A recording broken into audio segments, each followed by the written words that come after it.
Baik, mari kita bernamaskara berdiri selama sebanyak 3 kali.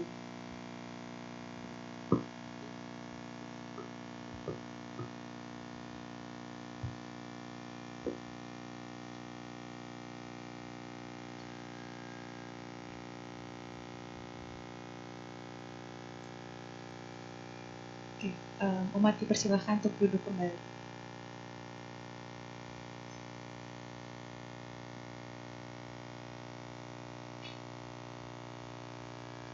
Sebelum kita memulai Dhamma Desana, kita akan membacakan Aradhana Dhamma Desana. Kepada pemimpin puja bakti, kami persilahkan. Rinpoche, we will have our chanting first to request for Dhamma talk from you.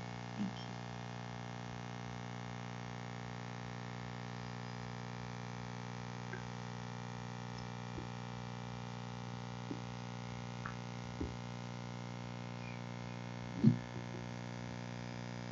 Mari Bapak Ibu, kita bersama-sama membuka buku Parita halaman 35. Kita bersama-sama membacakan Aradhana Dhamma Desana beserta artinya. Brahma Caloka Dipati Sampati Katanjali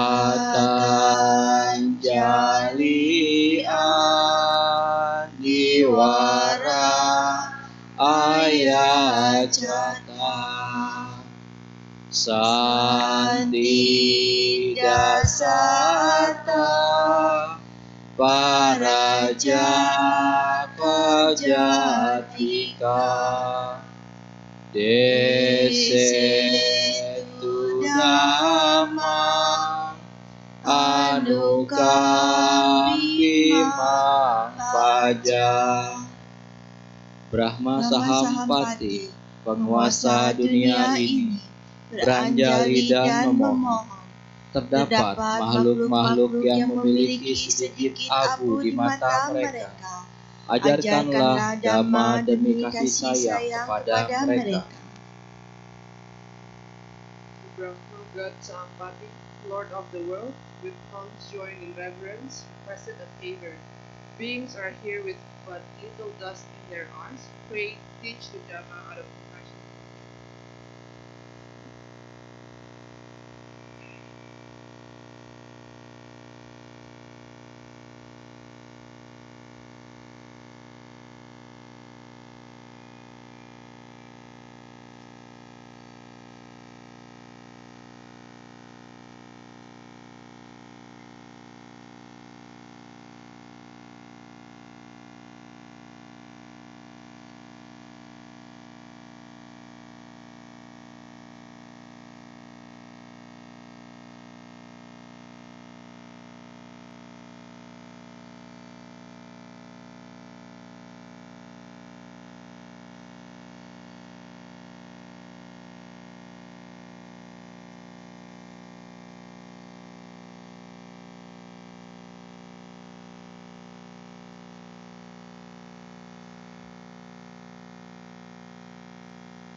Good evening, everyone. So I'm glad I got an opportunity to visit this Vihara and allow me to share Dhamma. I feel it's my privilege. Thank you very much for supporting same Buddhist follower as a brother and sister. Thank you very much for supporting. And today I'm going to before sharing Dhamma, I want to homage to Buddha Dhamma Sangha.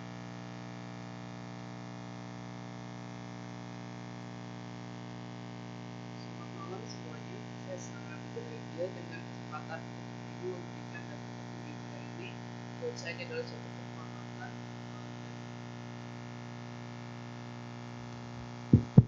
suatu kehormatan untuk mensupport sesama pengikut agama Buddha sebagai saudara dan saudari sekalian. Terima kasih telah mensupport. Sebelum saya memulai membagikan Dhamma Talk, saya ingin memberikan penghormatan kepada Buddha Dhamma Sangha. Dusum zonje dham jik rikdan jingure jamzoe jamda gadin chungdam mem Pelgin lama dambe jabge dul dima mema la go rabdon du de sum du bajin cha zijin jabzo cho jinge labranza go du min chujinge purana de sum sanje gunge rasim chukuru nuzum denze ba zawe lami shaka suwande. Okay, so before today, firstly, I feel so fortunate because Indonesia, it's one of the oldest Buddhist country historically. So that one also not mentioning without any proof. I'm just saying with the proof.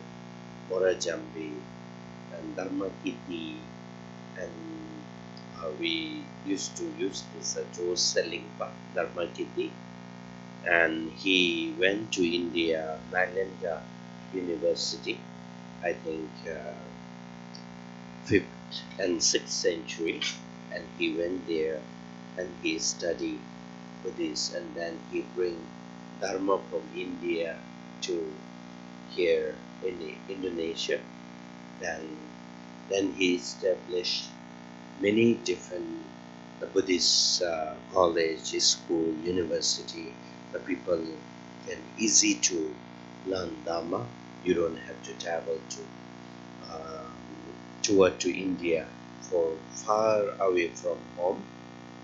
So this kind of place I really appreciate. Still you are giving activity continue here in Indonesia. That is one of the amazing legacy you carry on. Thank you for that. Jadi hari ini pertama saya merasa sangat beruntung karena Indonesia adalah salah satu negara tertua di agama Buddha, dan saya juga berpergian misalnya ke Muara Jambi, kemudian saya juga tahu mengenai Dhammakiti yang berpergian ke Nalanda di abad ke-6, di mana di situ Dhammakiti ini membawa ajaran agama Buddha dan Dharma dari India ke Indonesia, dan beliau mendirikan banyak sekolah atau universitas agama Buddha, di mana orang-orang di sini bisa belajar Dhamma dengan mudah. Kita di sini tidak perlu pergi ke India jauh dari rumah. Nah, sehingga tempat-tempat seperti ini saya sungguh menghargainya, dan saya terus mendengar mengenai hal-hal baik tentang Indonesia, dan ini adalah suatu warisan yang sangat luar biasa untuk tetap dilanjutkan. So before the first thing we need to think, even though a worldly activity, if we want to do something ordinary activity, the daily life, if you want to spend, or if you have some program you want to do or work to do, that one also need motivation. We talk about mission, vision. And same like that, Dharma also, we need that first thought is so important.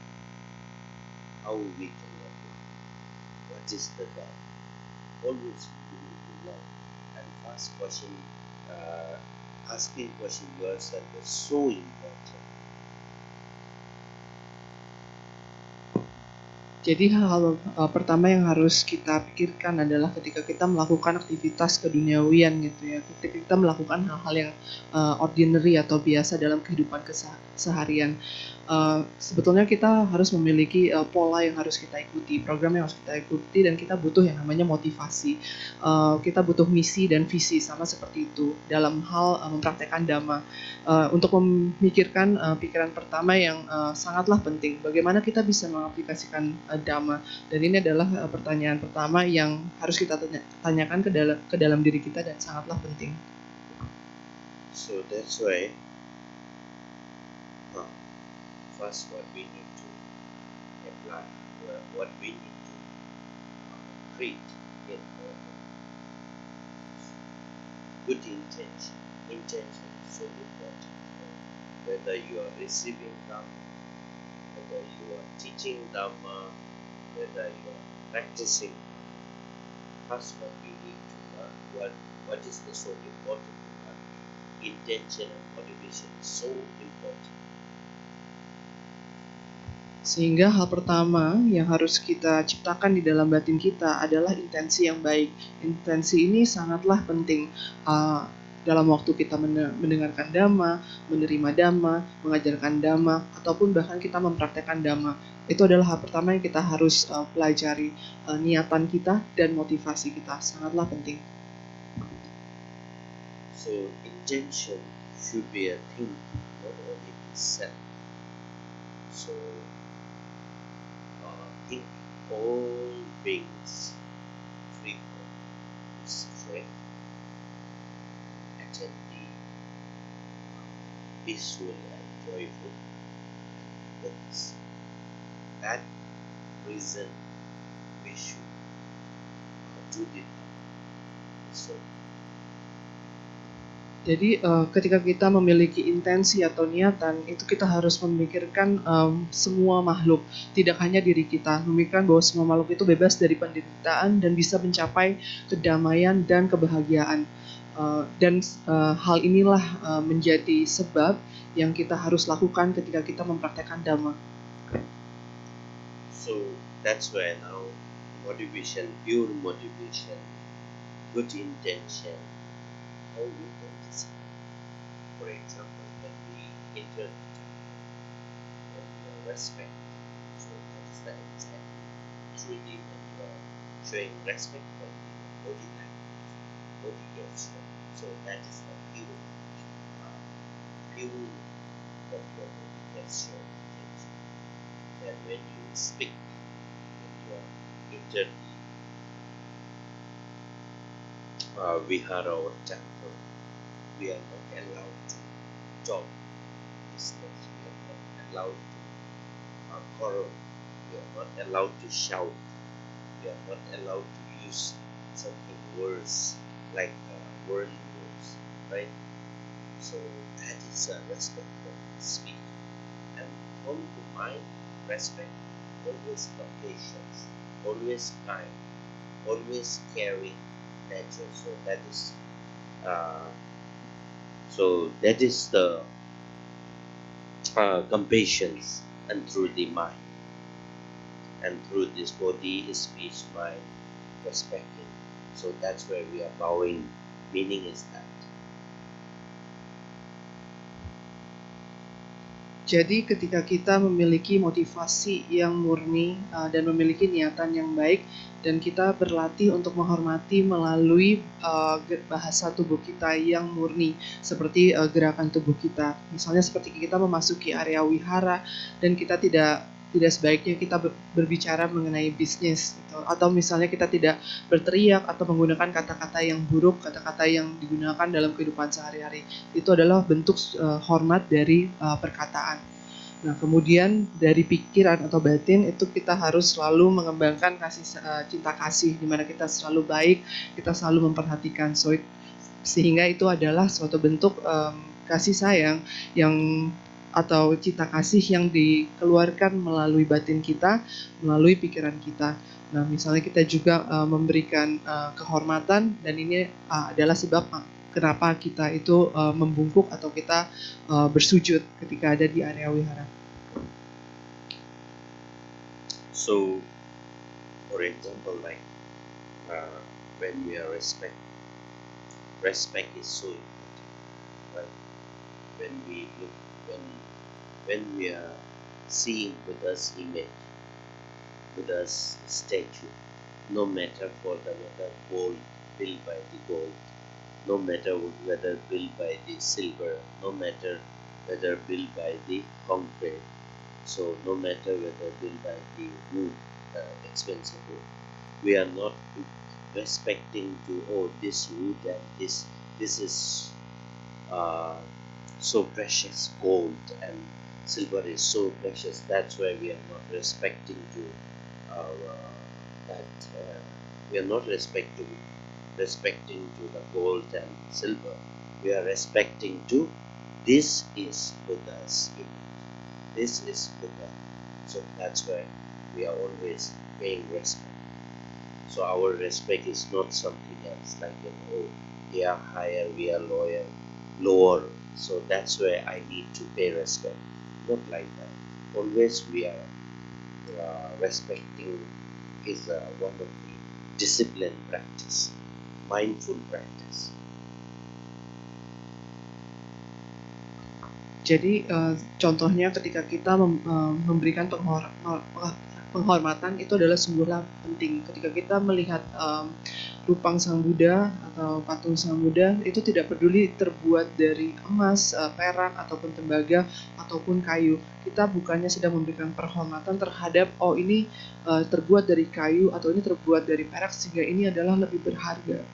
Kita tidak sedang menghargai emas atau perak tersebut, tetapi kita sedang menghormati rupang Sang Buddha atau gambaran dari Sang Buddha tersebut. Dan ini adalah mengapa kita selalu memberikan penghormatan. Penghormatan kita itu bukan karena kita merasa diri kita lebih rendah atau rupang tersebut lebih tinggi, tetapi kita yang harus kita lakukan adalah memberikan penghormatan adalah sebuah bentuk dari praktek disiplin. Ini adalah suatu bentuk dari pelatihan kesadaran, dan itulah sebabnya kenapa kita harus memberikan penghormatan. So that's why no matter what kind of material they build by the Buddha, so we just paying respect to Buddha, Buddha's knowledge, Buddha's wisdom. So which one is so rare? If we can follow the Buddha path, then we will definitely free from the all suffering, all karma, all action, and we can stop the all negative action. We can say non-virtue action easily to remove. So we don't have to ask, and we don't have to go to temple, oh please remove my negative. Temple cannot remove. We need to remove ourselves. Dan itulah mengapa dari bahan apapun, material apapun, rupang Buddha tersebut, kita tetap harus memberikan penghormatan terhadap pengetahuan Sang Buddha, terhadap kebijaksanaan Sang Buddha yang adalah sangat langka. Dimana jika kita mengikuti langkah dan jejak Sang Buddha, kita bisa terbebaskan dari penderitaan kita, dari karma-karma atau akibat dari perbuatan masa lampau kita, dari aksi-aksi masa lampau kita. Kita bisa berhenti dari perbuatan-perbuatan negatif yang lampau, dan juga kita bisa berhenti dari perbuatan-perbuatan yang bukan adalah perbuatan baik. Semua ini bisa dikeluarkan atau dihilangkan dengan lebih mudah. Kita tidak perlu meminta atau pergi ke wihara untuk bilang, mari kita hilangkan semua hal-hal yang buruk dari kehidupan kita. Karena di wihara atau biara itu tidak bisa menghilangkan hal-hal tersebut, tetapi kita yang harus berusaha menghilangkan hal-hal tersebut. Kita yang bisa. So that's why now first we need to respect Buddha's image. Buddha is just now, Buddha is not exist in this world, but he still remind his teaching and his legacy. Those all are from his maybe we can say as a Buddhist follower and all sentient being. This is the biggest gift from his side. Still, we have a method to learn, and we can follow and ourselves educate through that way. So that's why I think uh, he is the Buddha is one of the freshest in the world. That's why we are respecting. We are not respecting his good looking and his skin. We are just respecting to his wisdom. Jadi itulah mengapa sekarang yang utama adalah kita terus memberikan penghormatan terhadap rupa Sang Buddha. Saat ini memang Sang Buddha tidak lagi ada di dalam dunia ini, tetapi kita akan terus diingatkan mengenai ajarannya, mengenai warisannya, dan sebagai pengikut ajaran Sang Buddha dan makhluk-makhluk lainnya yang mengikuti, hal ini adalah sebetulnya pemberian atau hadiah terbesar dari Sang Buddha. Bagaimana kita memiliki metode untuk belajar yang bisa kita ikuti. Oleh karena itu makanya saya merasa Sang Buddha itu adalah suatu hal yang sangat luar biasa dan berharga di dunia ini. Dan itulah mengapa kita menghormati, bukan karena rupanya yang mungkin rupawan, tetapi atas kebijaksanaannya. So that's why now Buddha is very precious, and same like as Dhamma is very important. Dhamma teach. Dhamma is our protector. Buddha is our teacher.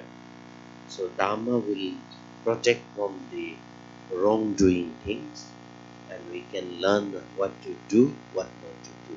So that's where Dharma, when Dharma is not something melody, Dharma is something that the Buddha's teaching is not only the few pages. Buddha teaching is 84,000. They have a divide with the 3 basket. And if you are interested to learn Dhamma also, our life will be over, but still Buddha's teaching will be not going to over to understand. So that's why most important is we have to learn from our teacher how can easy way to learn and how can practice with the collectively. Those are very important.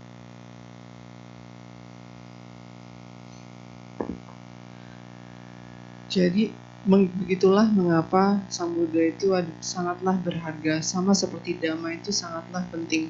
Dhamma adalah pelindung kita dan Sang Buddha adalah guru kita. Dhamma akan melindungi kita dari melakukan perbuatan yang salah. Kita bisa belajar apa yang harusnya kita lakukan atau apa yang tidak seharusnya kita lakukan. Dan Dhamma itu bukan sesuatu yang hanya berupa melodi, tetapi ajaran Buddha itu juga bukan hanya sekadar 84.000 lembar dan yang terdiri dari 3 keranjang. Mungkin dalam kehidupan ini bisa berakhir, tetapi Sang Buddha itu ajarannya tidak akan berakhir. Kita harus terus belajar dan kita harus belajar melalui seorang guru sehingga kita bisa terus belajar dengan mudah dan kita bisa terus melakukan praktek dalam Dhamma. Sangatlah penting. So that's where Buddha he followed the Dharma, he practiced the Dharma. So that's why he is attained freedom from the suffering, and he cut off the karma. So that's where we can say he reached to the place or land where joyful, there will be nothing will be suffering, will face consequences. So that kind of person, that kind of hero we can call as a Buddha. Jadi itulah mengapa Sang Buddha beliau mengikuti Dhamma, beliau mempraktekkan Dhamma sehingga beliau bisa mencapai pembebasan dari penderitaan. Dan begitulah kita bisa katakan bahwa Sang Buddha telah mencapai tempat tersebut, sebuah tanah atau sebuah tempat yang begitu membahagiakan dan tidak ada penderitaan. Nah, sehingga kita sebagai akibatnya kita bisa melihat sosok tersebut sebagai seorang pahlawan, sebagai Sang Buddha. So another way why we call he is hero and mighty, because he vanished the all negative emotions, sustain his negative emotions. So that's where he is a mighty. An example, like if somebody maybe like a fighter who can kill the enemy and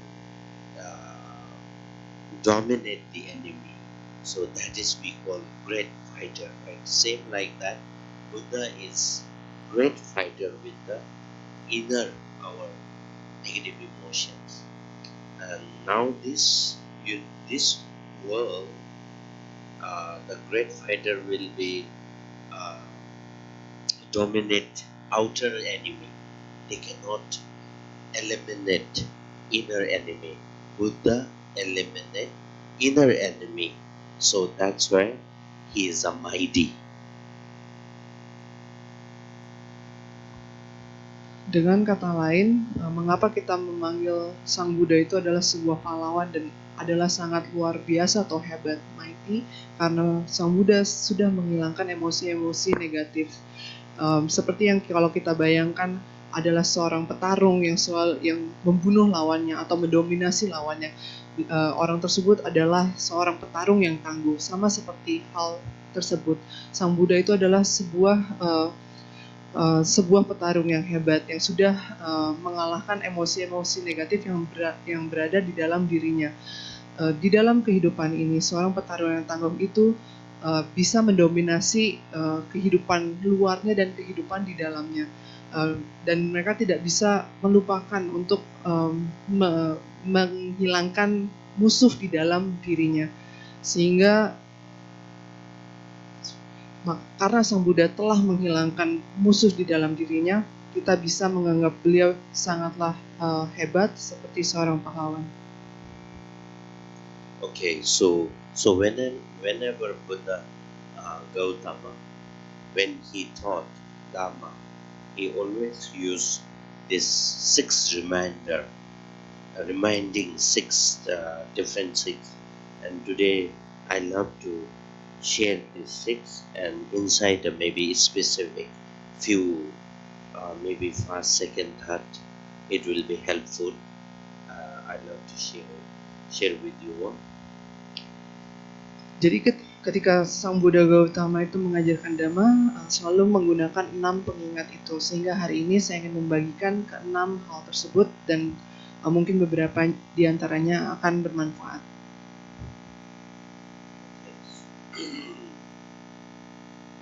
Now, the first one, remembering Buddha.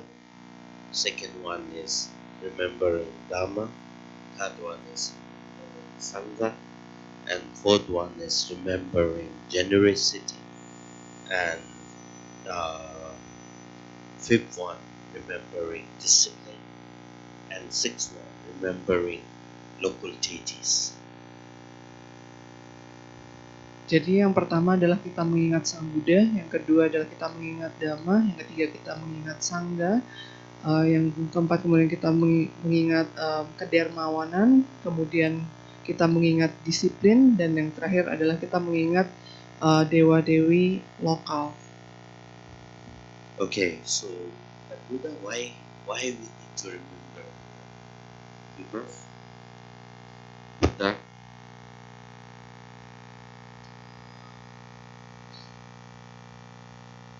when you are remembering Buddha, so we don't need to remember Buddha's image. We remember the Buddha's quality. So this quality we need to learn, we need to study, we need to keep contemplate, and we need to meditation. So that is exactly we call Buddha remembering. Kenapa kita harus mengingat Sang Buddha? Sekali lagi bukan karena kita ingin mengingat rupa Sang Buddha, tetapi kita mengingat kualitas-kualitas dari Sang Buddha. Kita harus belajar, kita harus mempelajari, kita harus merenungkan, dan kita harus bermeditasi. Dan inilah bentuk-bentuk cara kita mengingat Sang Buddha. For example, Buddha Gautama, he eliminated all negative emotions, then he attained enlightenment. He become omniscient, and once he get arhated, become enlightened, you don't have to come back. Then he can just relax. You don't need to do anything. But again, he is start to teaching us, right? Why he teach? I don't think so. Not like that. No, he don't have a work. That's why he need to do something. That's why he turning over. With the compassions, he want to share as Dhamma asset to everyone. Whoever hearing this words, and from there they can liberate from samsara suffering. So that's why with the compassion he teach us, and that's why he is our teacher. Earlier I mentioned Buddha as a teacher, we need to treat him as a teacher, right? So that's why those few points we need to remember Buddha. Jadi sebagai contoh, Buddha Gautama, beliau telah menghilangkan semua emosi-emosi negatif dan mencapai pencerahan, kemudian menjadi tercerahkan, dan kemudian menjadi arahat dan tidak perlu kembali lagi, tidak perlu melakukan apapun.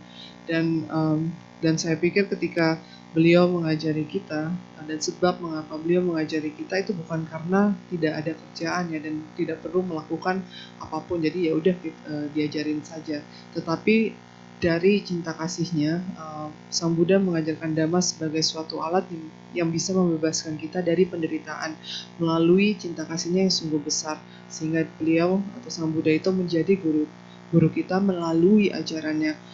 Nah, ini adalah beberapa hal yang sebaiknya kita ingat. So now second one is why so important to remember Dhamma. So, without Dhamma, we cannot eliminate our suffering first, and suffering of action, and suffering of the fruit result. We cannot eliminate. Only we can eliminate gradually when you are following Dhamma, and when you are practicing meaning of the Dhamma. Gradually you can eliminate this negative emotions gradually. Then Dhamma will teach you what to do, what not to do. So that's why it's so important to remember the Dhamma.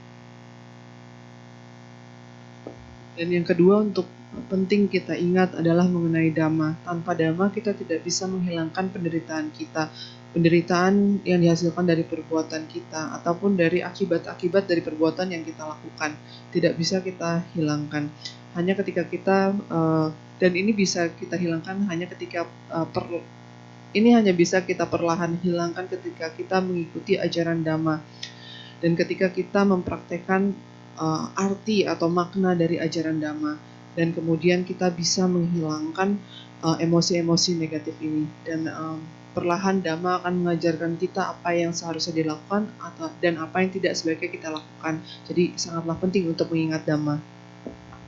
So that's where when you are practicing Dhamma, through the Dhamma you can free from suffering, and Dhamma will protect to face suffering. So that's where follow practice pure Dharma is so important. Uh, if you really want to free from suffering from this samsara, we need to practice Dharma. So Dharma is the real and true protector. So that's why earlier I mentioned Dharma is protector. Dan itulah mengapa ketika kita mempraktekkan Dhamma dan melalui Dhamma kita bisa terbebaskan dari penderitaan. Dhamma itu akan melindungi kita ketika kita menghadapi penderitaan.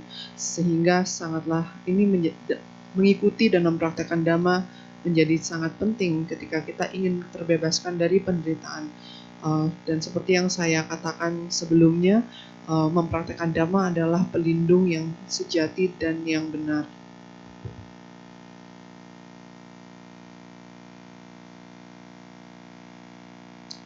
So now that's why remembering Dhamma is so important. And now that one, remembering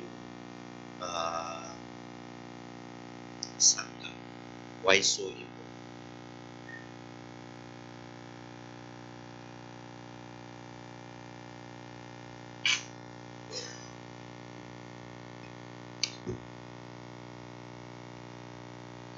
Okay, the Sangha. That one, remembering Sangha.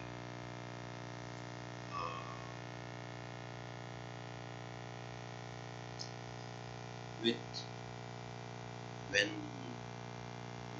whenever we need to practice Dhamma, authentic Dhamma, so we need institute, we need practice place, we need good companionship. So if we don't have a good companionship, we cannot. We have this world type of the companionship. One is bad companionship. One can teach you how to follow the negative arising in your mind, manipulate negative way. One is positive, always teach you, guide you. So that also needs a good companionship. So that is only when you are following Sangha. So that's why. So remember, remembering Sangha is so important, because through that good behavior, we can follow the good behavior, learn the good behavior, and gradually we can learn the perfect Dhamma. Dan yang ketiga adalah mengingat Sangha.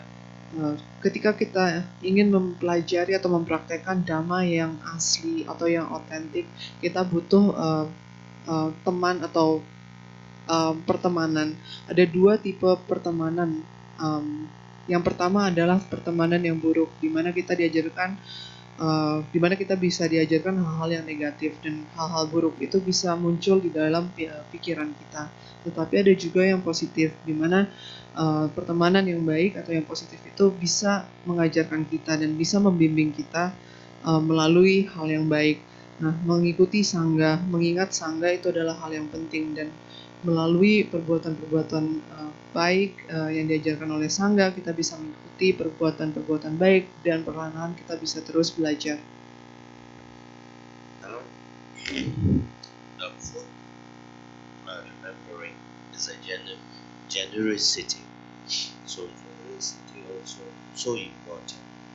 Even myself, I try to do early morning working, early morning wake up, and thinking, and visiting temple, and paying respect to monk and nun, and try to build temple, try to help educate. So those who are myself, I try to do generosity practice. So that's why first generosity practice is offering. You always do when you go to temple, you can offer food, dana. So those are very important, because accumulating wealth, and Dan yang keempat adalah mengingat untuk mempraktekkan kedermawanan atau kemurah hatian juga sangatlah penting. Bahkan untuk diri saya pun, saya masih berusaha melakukan aktivitas-aktivitas seperti bangun di pagi hari, kemudian bekerja, maksudnya melakukan pekerjaan sehari-hari, kemudian berkunjung ke wihara, memberikan penghormatan terhadap biku atau bikuni, kemudian membangun wihara, membantu untuk mengedukasi, melakukan aktivitas, dan semua ini dilakukan untuk mempraktekkan kedermawanan. Kemudian kita juga bisa melakukan praktek kedermawanan itu melalui berdana, pergi ke wihara, berdana makanan, sangatlah penting karena ini kita sedang mengakumulasi kebajikan. So, even though you can after that, the Lord, how can we practice generosity? Because give it maybe beggar who needs food, who needs clothes, you can offer them. And through this practice, these two things, when you're doing, what is the benefit? You can accumulate the merit, and through merit, you will free from samsara, suffering, and you will be not revered in the lower realm. So there are so many benefits. So that's why you must practice and you must remember generosity also so important. Dan ketika kita mempraktekkan kedermawanan dan kita bisa memberikan pakaian ataupun makanan kepada orang-orang yang membutuhkan.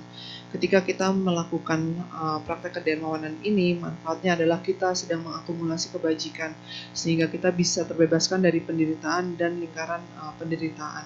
Kita tidak akan terlahir di alam-alam yang rendah, sehingga hal ini banyak sekali manfaatnya. Kita harus selalu mempraktekkan hal tersebut dan kita harus terus mengingat praktek kedermawanan ini karena sangatlah penting. And now fifth, discipline. Remember discipline. So, only doing practice was enough to get him.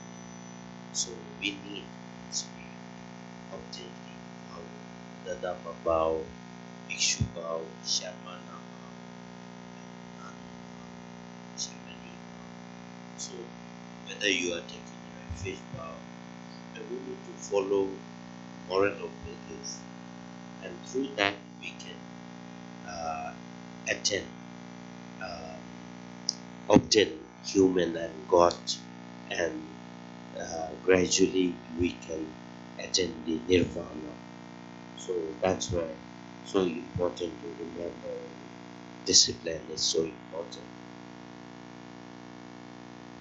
Dan yang kelima adalah mengingat disiplin. Jadi kadang hanya mempraktekkan kedermawanan tidaklah cukup untuk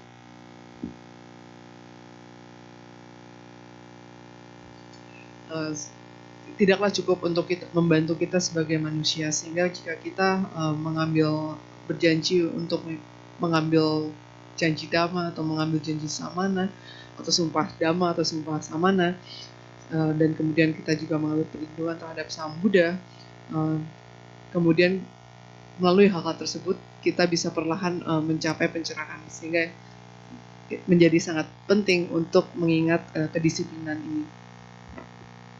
So now sixth one is remember the deities, God.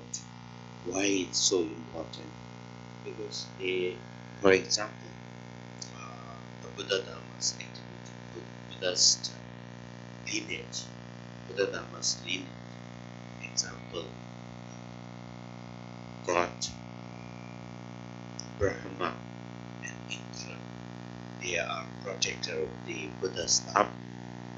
They can always they can see, they can predict what we do, how protect our so that's why whenever we do something legit activity with them, they will be happy and they will always give some blessing protection and success. If you are going against them, they will be not happy. They will always punish, and those who are going against them, they will punish. So that's why so important to remember the deities. Just now here we don't have a Brahma and Indra, but similar like who really support, who really support like the deity, local deity, who like to support doing dharma activities, and they always support others. So that's why once we make that person.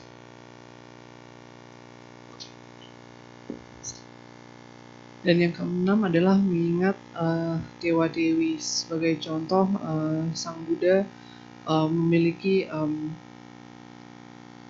silsilahnya. Jadi kita mengingat silsilah dari Buddha Dhamma seperti Brahma, Indra, pelindung.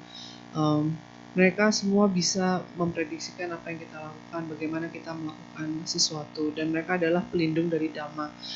Mereka akan tahu apa yang kita lakukan, dan ketika kita melakukan aktivitas yang berhubungan dengan Dhamma, mereka akan menjadi bahagia, mereka akan memberikan perlindungan, dan mereka akan ikut menyukseskan aktivitas tersebut. Jika kita melakukan hal-hal yang berlawanan dengan Dhamma, mereka tidak akan senang, dan mereka bahkan bisa menghukum kita. Sehingga sangatlah penting kita mensupport dewa-dewi yang lokal juga kita mensupport aktivitas Dhamma, dan mensupport orang-orang yang melakukan aktivitas tersebut, dan ini akan membuat mereka juga turut berbahagia. So if we are dissatisfied with the deities, then they will not support us. And this life activity will be not success. So that's why always need to remember the local deities and make happy is so important. So that's why we Vajrayana have that kind of tradition, liveliness, right? So those are we making local deities. Animals are there, same like a human. We have a leader, and they have also like leader. These deities are their leader. They are not been as a forming. They are like a formless being. But animals are all their armed force. So that's where we need to always be kind and be compassionate. Jika kita tidak puas terhadap dewa-dewi lokal, mereka tidak akan mendukung kita. Aktivitas kita pun tidak akan menjadi sukses, sehingga sebaiknya kita mengingat dan membuat mereka bahagia. Seperti di Vajrayana, kita memiliki tradisi untuk melakukan pelepasan makhluk hidup atau pangsan, dan ini membuat dewa-dewi lokal ataupun makhluk hidup seperti binatang sama seperti manusia, dan mereka itu juga dewa-dewi lokal ini adalah leader atau pemimpin, dan mereka juga adalah makhluk-makhluk yang tanpa bentuk, dan mereka memiliki pasukan atau kumpulan, sehingga kita harus memperlakukan mereka juga dengan penuh cinta kasih. So I think that was right. So thank you for giving me the opportunity to share this. Thank you very much.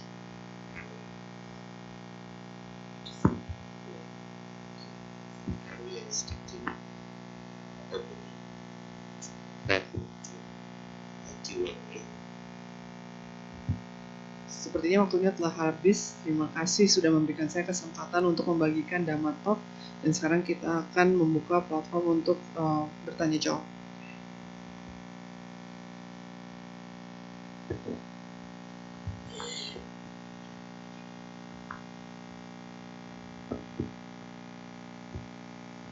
Rinpoche, before Q&A, there's gonna be like singing of Buddhist song, Dhamma song. Happy to hear that. Thank you Rinpoche for the Dhamma talk. Terima kasih Rinpoche, Yang Mulia Rinpoche untuk Dhamma Desananya.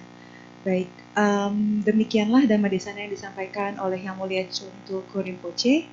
Kami menyediakan sesi tanya jawab untuk Bapak, Ibu, Saudara-saudari. Pertanyaan bisa disiapkan melalui dua metode, yakni pertanyaan lisan yang bagi yang Bapak, Ibu ingin bertanya secara langsung, silahkan angkat tangan dan maju ke depan. Atau pertanyaan tertulis, bisa tulis di kertas yang sudah ada di depan kursi Anda. Sambil menunggu pertanyaan masuk, mari kita nyanyikan satu buah lagu bersama-sama. Kepada petugas kami persilahkan.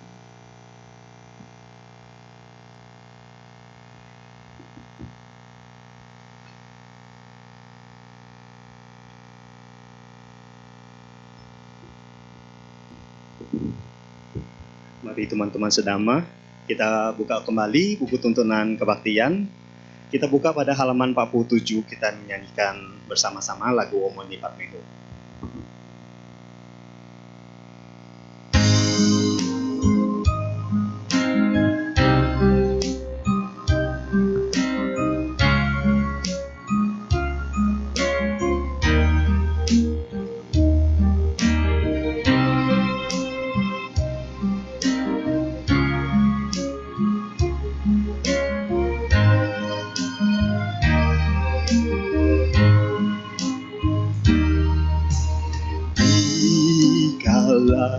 Hari menjelang senja, mentari mulai tenggelam, rembulan pun mulai bersinar terang, sesayupan terdengar suara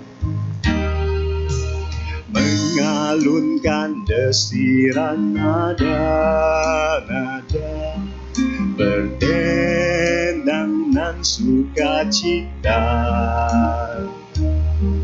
bagi batin nan suci kan menjadi damai, tenangkan hati manusia. Tenangkan perbuatan, tenangkan ucapan pikiran, tenang, pancarkan kasih sayangmu pada semua makhluk hidup. Kembangkanlah karunia-Mu di darat sampai tercapai pantai bahagia. Om Mani Padme Hum. Kita akan menyanyikan kembali, kita mulai lagi di mengalunkan desiran nada-nada.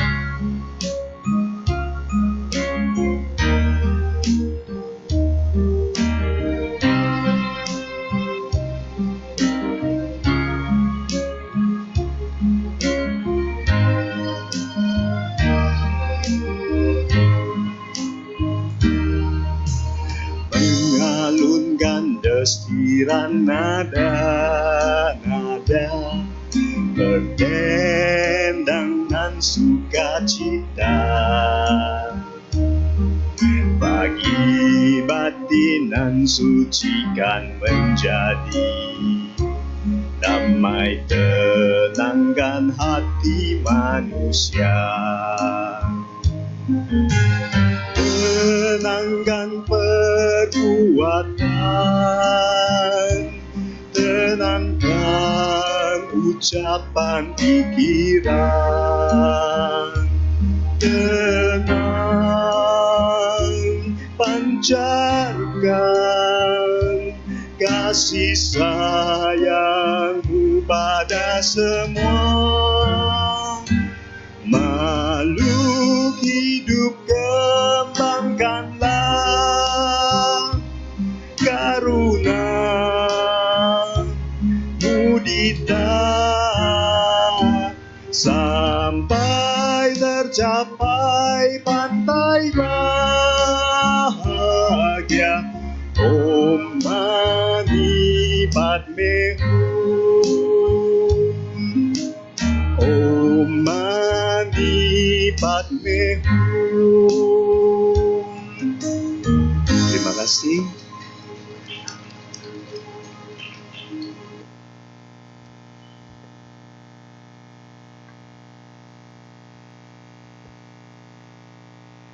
Baik, kita masuk ke sesi tanya jawab. Mungkin pertama-tama ada yang mau bertanya secara langsung. Boleh angkat tangan atau maju ke depan. Baik, kalau belum ada mungkin kita melalui pertanyaan yang sudah masuk ya, melalui kertas.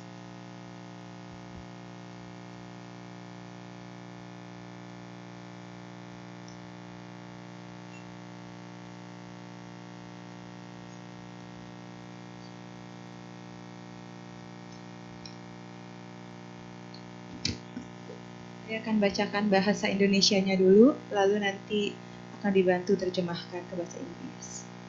Namo Buddhaya, apakah maksud dari dewa-dewi lokal dari Dhamma Desana tadi?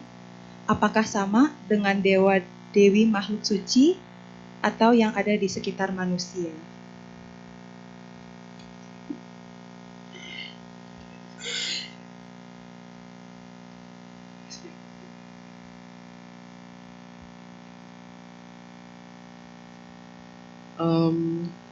Namo Buddhaya Rinpoche. So the question is like, what is the meaning of local deities from the earlier Dhamma Desana?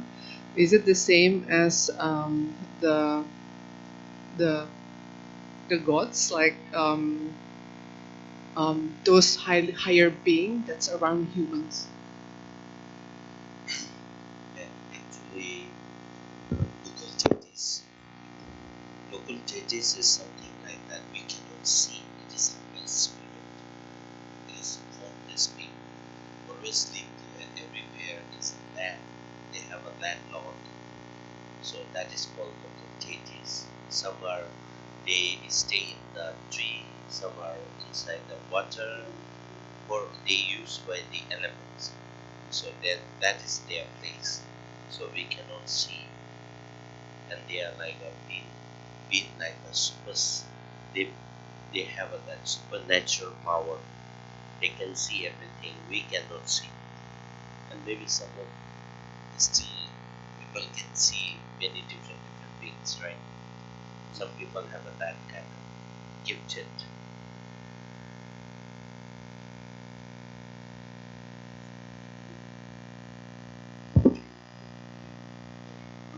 Jadi sebetulnya untuk dewa-dewi lokal ini kita tidak bisa lihat, bentuk mereka adalah makhluk yang tidak berbentuk. Mereka ada di mana-mana dan mereka juga menempati suatu tempat atau tanah gitu ya. Dan ini dewa-dewi lokal ini mereka bisa tinggal di pohon, di air. Mereka tuh terdiri dari 4 elemen di mana tidak bisa kita lihat. Mereka juga memiliki kekuatan supernatural. Dan mereka bisa melihat segalanya, tetapi kita tidak bisa lihat. Tetapi beberapa orang yang berbakat itu mereka bisa melihat banyak makhluk sebetulnya. So that's why just now sing Om Mani Padme Hum. So that is the compassion. So they deal with compassion.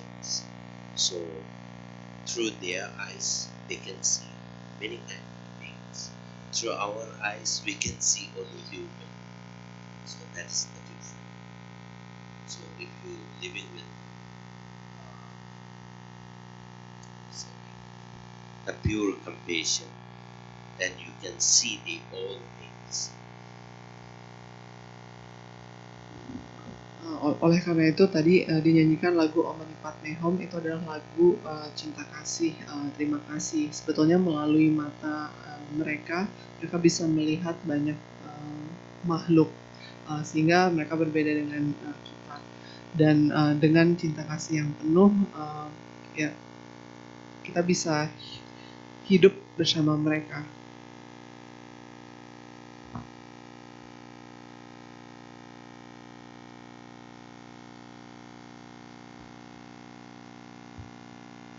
Oke, pertanyaan kedua, selamat malam, Namo Buddhaya, Bante, izin untuk bertanya. Jika kita memakai pakaian yang kurang pantas, dalam hal ini mungkin contohnya kaos oblong, celana jeans, dan sendal jepit ke wihara. Apakah perbuatan tersebut dapat dikatakan menghormati aturan yang berlaku di tempat tersebut? Terima kasih.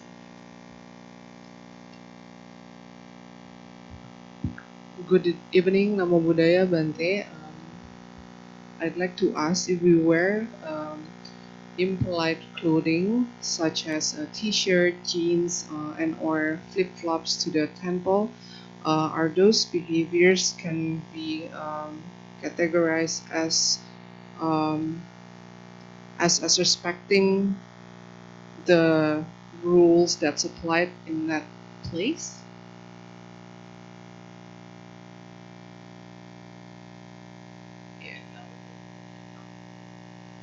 It's just saying like if you wear like impolite clothing like t-shirt, is it considered respecting the applied rules in that place?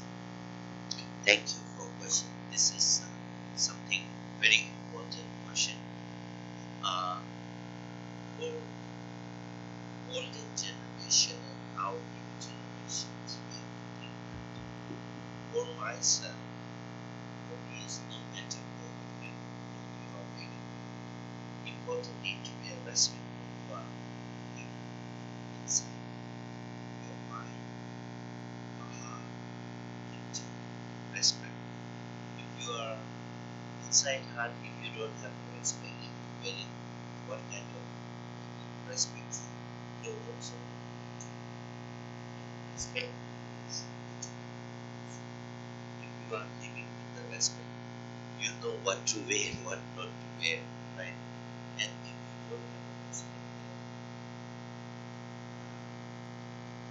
don't definitely they will not wear proper clothes. So that is all. It's like most important way to respect yourself. That's also important. Educated person. Jadi sebetulnya penghormatan itu datang dari di dalam batin kita, di dalam hati kita. Jika di dalam hati kita menghormati, sebetulnya menggunakan pakaian apapun itu tidak masalah. Dan sekali lagi menghormati itu artinya datang dari dalam hati. Jadi kita dari dalam kita, sehingga kita hidup dengan penghormatan. Dan ketika kita hidup dalam penghormatan, kita tahu apa yang harus kita kenakan atau apa yang tidak seharusnya kita kenakan. Jadi ini sangat penting untuk kita mengedukasi diri kita semua dan hidup dalam penghormatan tersebut.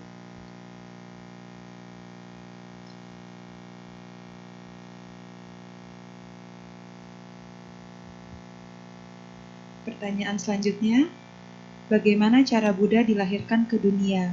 Apa seperti manusia biasa?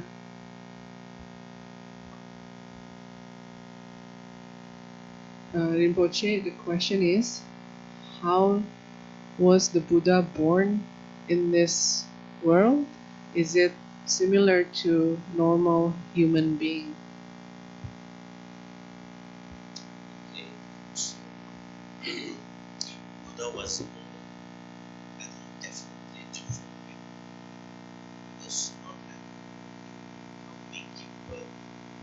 I think mostly lots of female here and someone maybe already experienced how to give delivery and such. Yes. So when was Buddha born, even the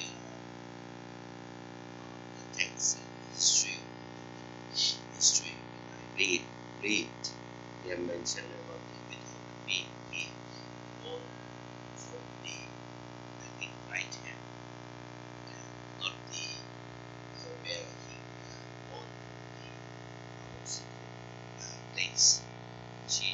he born from the right arm, right underarm,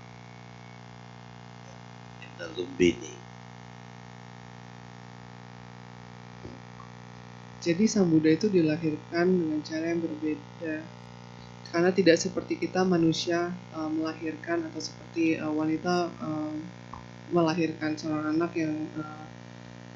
yang cukup menyakitkan prosesnya. Sang Buddha itu dilahirkan dari tangan kanan atau lengan kanan di Taman Lumbini.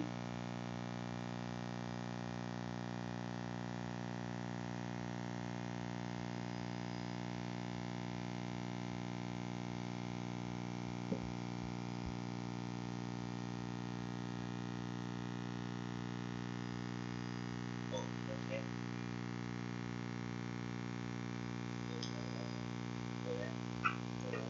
So, yeah.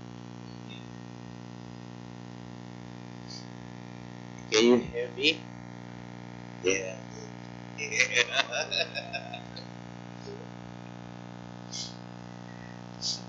Thank you, Rinpoche. Pertanyaan selanjutnya, tadi dinyatakan local deities bisa membantu kita. Dalam Vajrayana, chanting Ratara, Grintara, dan lain-lain, apakah mereka sama dengan dewa atau Dewi Kuan Im atau Kuan Kong bisa membantu umat manusia?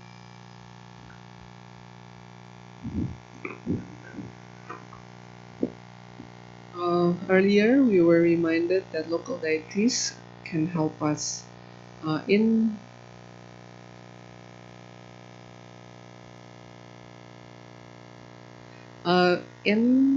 Vajrayana chanting. Red Tara, Green Tara, are they the same as our deities like Avalokitesvara or Wan Kong? Can they actually help us too?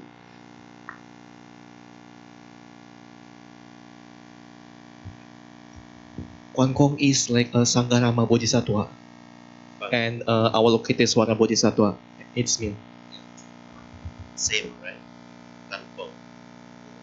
Kanpong and Avalokitesvara, same. Okay.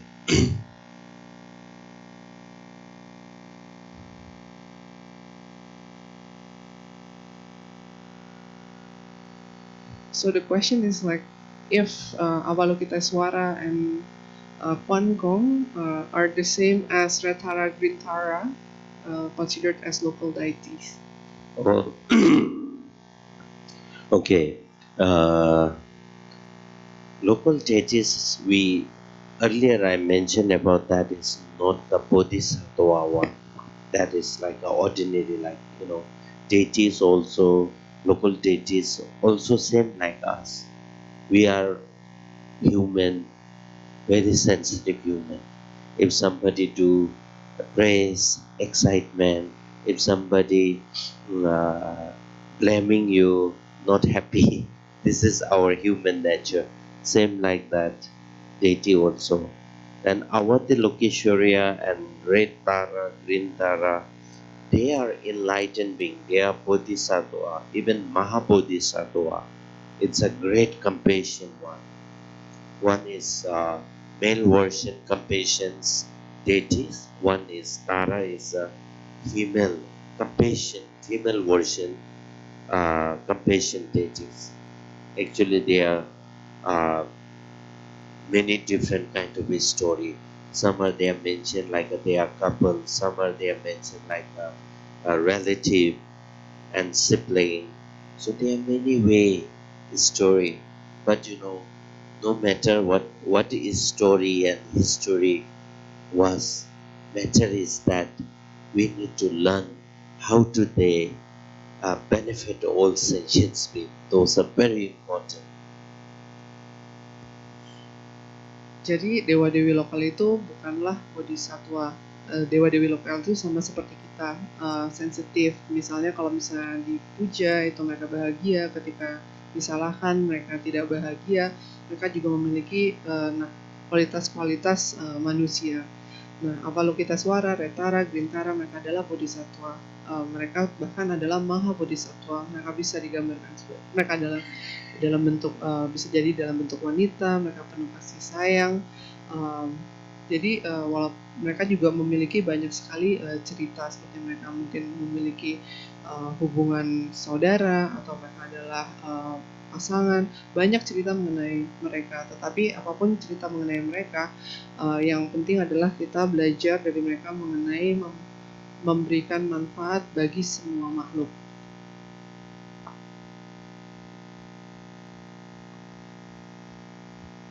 Pertanyaan terakhir, apakah nasib manusia bisa dirubah?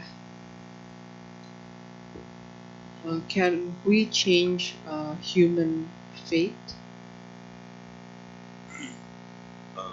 Yes, faith. So what does mean faith? Like destiny. Okay.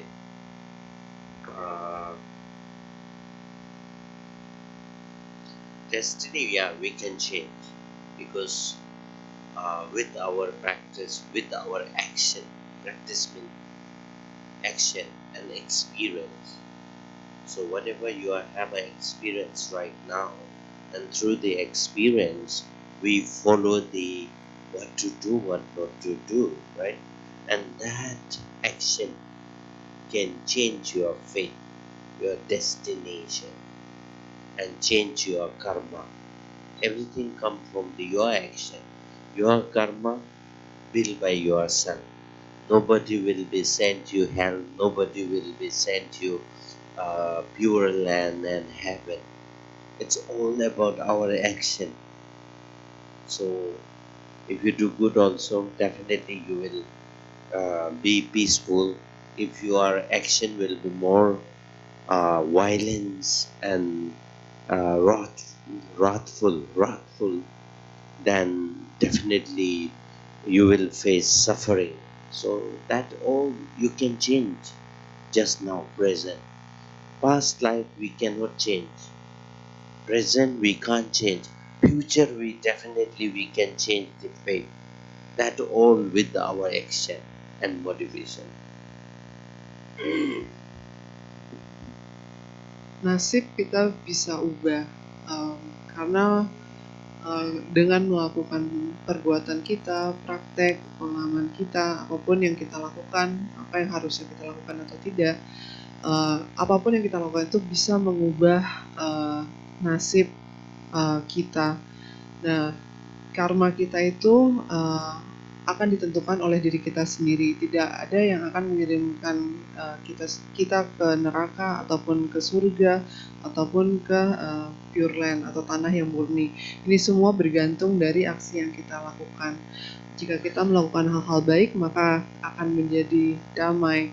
Perbuatan kita juga akan menjadi lebih bijaksana dan tidak menjadi penuh amarah.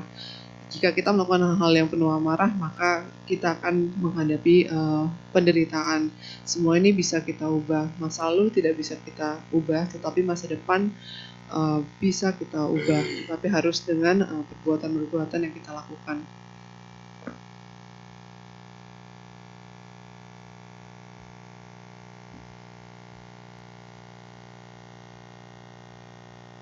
Okay, thank you so much, Rinpoche, for all the answers. So maybe I heard that we were going to have a blessing here, Rinpoche.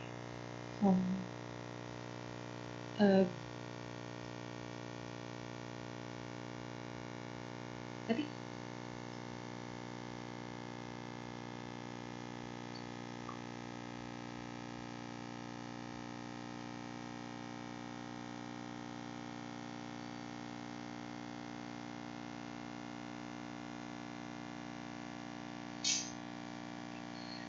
selesailah sesi tanya jawab pada hari ini. Kami segenap keluarga VPDS dan para umat yang telah hadir mengucapkan terima kasih kepada Yang Mulia Chung Tulku Rinpoche atas waktu dan kesempatannya dalam membabarkan Dharma pada hari ini.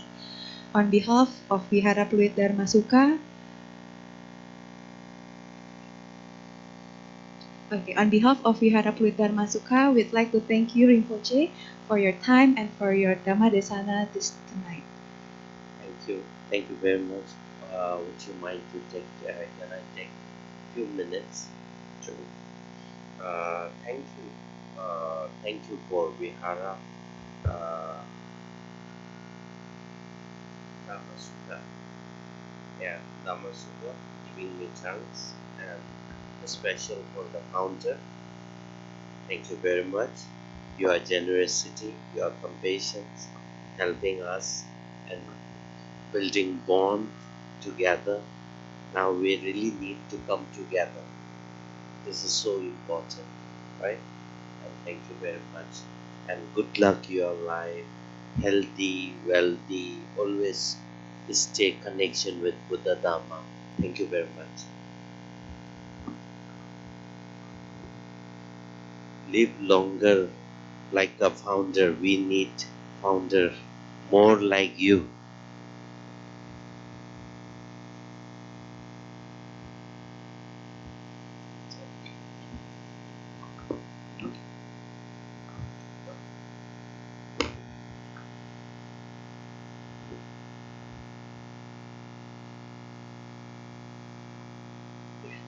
Oke, selanjutnya kita akan ada sesi blessing. Dalam kesempatan ini Yang Mulia Chung Tulku Rinpoche datang dari Butan jauh-jauh dan kita sangat berbahagia dan sangat beruntung hari ini karena Yang Mulia Rinpoche akan memberikan kita blessing satu demi satu. Jadi kita akan maju ke depan panggung, berbaris dan akan dapat blessing secara langsung.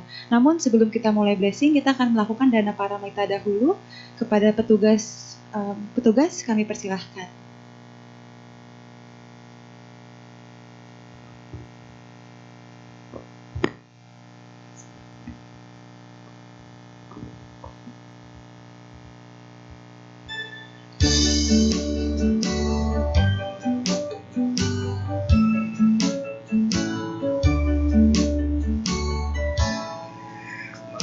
Marilah kita berdana